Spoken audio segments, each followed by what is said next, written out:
À votre gauche, Perrine Hervé Gruyère. Gruyère ou Gruyère? Gruyère. Gruyère, on est d'accord. Fondatrice de la ferme du Bec et Loin en Haute-Normandie. Tout à fait. Il me semble, j'ai dit peut-être une bêtise, on vous a vu dans le film Demain. C'est exactement ça. De Cyril Dion et Mélanie Laurent. Vous êtes permaculteur. C'est ça. Mon mari et moi-même avons fondé cette ferme en 2006 et nous étions agriculteurs bio à la base. Et en 2008, on a rencontré cette fameuse permaculture dont on parle tant aujourd'hui. Et elle est venue véritablement agrémenter et donner du sens à nos pratiques agricoles.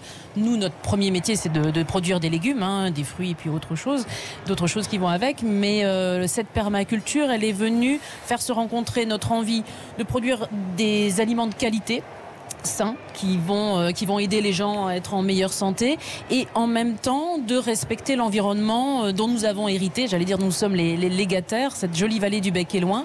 Et donc, elle nous a dit, tout en respectant l'environnement et même en l'améliorant, on peut tout à fait produire quelque chose de qualité qui va être abordable pour tous. Je vous entendais parler de pouvoir d'achat tout à l'heure. Il ne faut pas croire que le bio aujourd'hui est beaucoup plus cher. Ça n'est pas vrai, ça n'est plus vrai. Même en France, le bio local est tout à fait abordable. Donc, parce que vous êtes bio, vous êtes plus que bio.